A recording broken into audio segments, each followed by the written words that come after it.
Following the previous video, Man Utd required to bring in new striker had been the news for a long time, and being from the multiple big money moves like Osman, Harry Kane, Gonzalo Ramos, of course in order to strengthen Erik ten Hag and his Man Utd team would not be enough.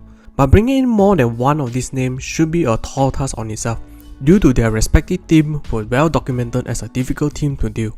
With the fact that Man Utd did not have a strong negotiation team certainly did not help. Besides these big names, there were two young strikers that surprisingly brought out of nowhere. Reports also suggest their name were linked to Man Utd itself. Furthermore, their link towards Man Utd was also backed with their amazing performance during the international break and the club performance. These young strikers were 21 years old or below and should not require Man Utd to break the banks to obtain their signature, plus contain a huge number of years ahead of them to develop under the star manager himself, Erik ten Hag. As the thumbnail illustrated, the striker we will be talking were none other than Evan Ferguson and Rasmus Højlund. What is up, ladies and gentlemen, I'm Marvin, codename CM. Welcome to the Code United channel once again.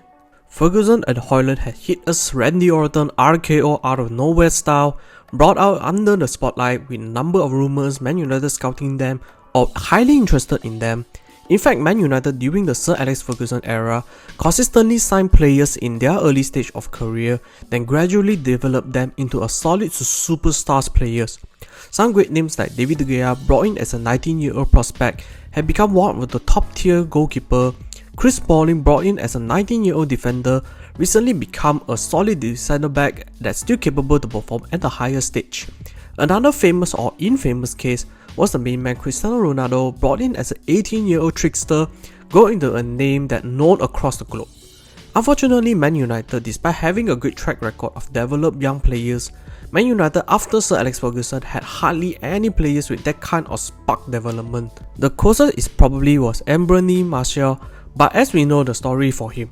So, with new owners expecting this summer and Erik ten Hag bringing a new light, it is time that Man Utd to move from looking not just big money moves but also to bring in young talents to develop by themselves. Especially with two young strikers of Ferguson and Højlund available, Man Utd must strike quick. But in contrast, how do Ferguson and Højlund, two young guns, compare to each other?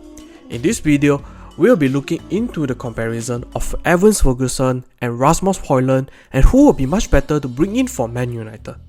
As usual, if you enjoy this content, don't please subscribe to this channel as each of your subscription will be a motivation for me to upload a new content and ring the notification bell for every new upload. Let's cut to the chase and here we go. Evan Ferguson, a 6', 18-year-old born in Batistown, Republic of Ireland, currently plays for Brighton FC. Rasmus Højlund, 6'2" to 6'3", 20-year-old born in Copenhagen, Denmark, currently plays for Atalanta. Starting off with Evan Ferguson, we till today collected 25 appearances, banging 13 goals and 5 assists for Brighton, quite a respectable number for an upcoming player. But there was more than that. Ferguson was recorded as the youngest ever goal scorer since Federico Macheda. Then after 3 minutes, he assists to Solly March, made him the youngest player to score an assist in the same match since Michael freaking Owen. This record illustrated the hype and talent surrounding his name, while Macheda basically fell on the earth since the 2 goals, but Owen became a modified superstar. But Ferguson did not look out of place, and his name had popped up in recent times can be contributed to the surprising success of Brighton itself. Ferguson himself had been viewed as an exciting prospect that in the meantime was thrown into a deep end, however managed to hang himself with the best even with such young age. His attribute was lauded by many spectators, calling him the next Wayne Rooney. And the comparison can be understandable as Ferguson, like Rooney, possessed a stocky or what we fans call Premier League ready physical, combined with his amazing technical ability, especially his two-footed finishing ability. Other than that, similar to Wayne Rooney, while playmaking was not his main forte, but would be a surprising attribute to his game, with 5 assists in his track record does reflect his creativity. In the extension of that, given his strong physical body, Ferguson often utilized this trait to greater use when holding defender during protecting the ball, in which something we hardly seen from young players. For the stats part, according to NBA reports suggest overall quite reminiscent on his playing style. His high 90 percentile of non-penalty goals and 81 percentile of shot totals show his remarkable when it comes to goal scoring. Besides, as mentioned earlier, although creativity is not his main part of his playstyle, his unusual high percentile of 97 percentile in pass completion and 98 percentile of assists as a centre forward, they highlight his creative or playmaking side. On the other hand, in the modern football that requires centre forward nowadays not just score goal or link up the play, but rather pressing from the front or the defensive work rate, have been a huge tactical specimens to be participated by the centre forwards.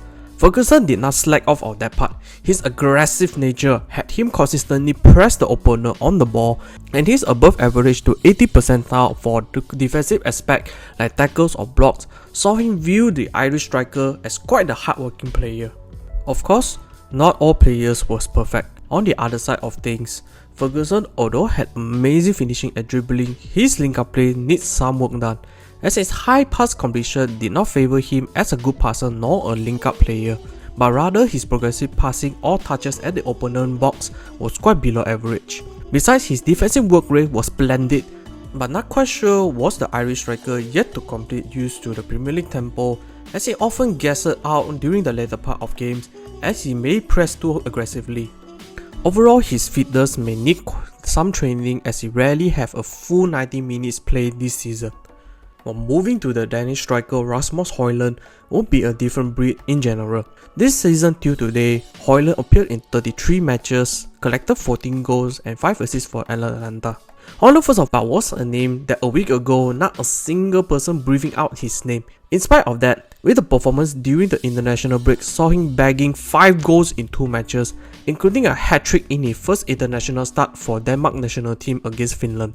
Højlund right now had his value and name skyrocketed in all kinds of reports. Man United can be said was in the mix of scouting the Danish hotshot. In addition, with Højlund admitted to be a Man United fans do pull a lot of the attention of links between him and Man United. For starters, Højlund standing with 6'3" make him an easy comparison with the Norwegian monster himself, Erling Haaland, due to towering height and a knack for having sensational goals. Højlund without a doubt stood out for his astonishing height, but also his great positional sense and eye for a goal helped his profile. Compared with Ferguson, who preferred to drive the ball, Højlund was more of a fox in the box type striker, using an explosive and sharp movement to get to the end of the ball. His back example with the first goal against Finland, whereby saw him initially roam at the edge of the box, slowly pin the defensive line with the wingers progress the ball, and when the ball crossed into the box, Højlund suddenly exploded to the 6-yard box, opened up his body and chipped the ball into the back of the net.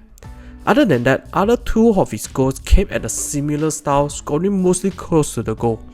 Despite his 6'2" to 6'3" frame, Højlund did not play using his physicality or corpulence, but rather possessed high agility and technical skills to play the ball on his feet. For the stats side, Højlund's stats does reflect a rather balanced striker on the offensive side but did not have any significant pleasing attribute. So I dig a little bit deeper and found out that he's had a high percentile in touches and attacking penalty or the final third, especially his 6.2 touches in the opponent penalty box per 90 minutes does indicate his fox in the box attribute. These stats show that Højlund was dangerous when it comes to final third area or penalty box area, when he received the passes or end crosses in this area, resulting him using his positional sense to either create space for a teammate or take the chance by himself.